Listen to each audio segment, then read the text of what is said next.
So far, our web page looks like this. How about adding a heading to this content? So let us go back to HTML file and see how we can add a heading to our page. I would like to have Batman as heading to my content. In order to add heading, I could simply add a new line at the top containing heading text. But doing so would mean that browser will treat my heading just like any other text. HTML allows you to use heading tags that treats heading text differently from normal text. You can do so by using heading tags. Heading tags helps browser recognize that the text within heading tag is being used as heading and assigns it different importance. There are 6 different heading tags that you can use from H1 to H6.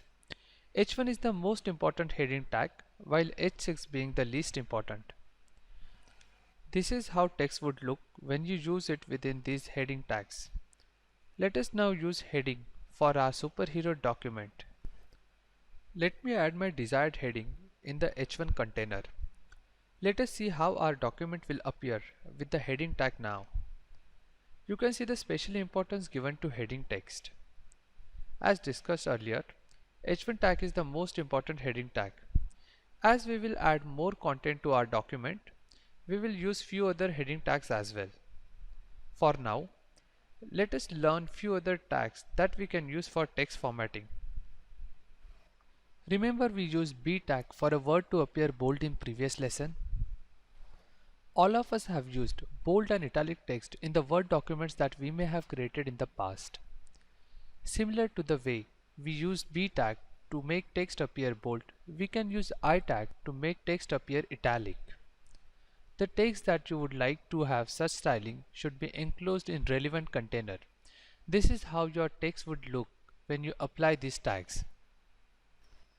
There is another tag, strong tag, which makes text appear exactly similar to the way it would appear if you were to use B tag, and EM tag, which makes text appear exactly similar to what you would achieve if you were to use I tag. What's the purpose of having two different tags to make text appear just the same? Well, in the case of strong and EM tags, text appears bold and italic. Also, it is a way of instructing browser that there is a special importance to this text and it's not just styling. This kind of use of tags helps speaking programs that are meant to read text in the browsers. Also, web crawlers assign greater importance to the text enclosed within EM and strong tags, which helps in SEO purpose. To summarize, B and I tag helps in styling the text bold and italic, whereas EM and strong is used to assign importance and meaning to the text enclosed within these tags.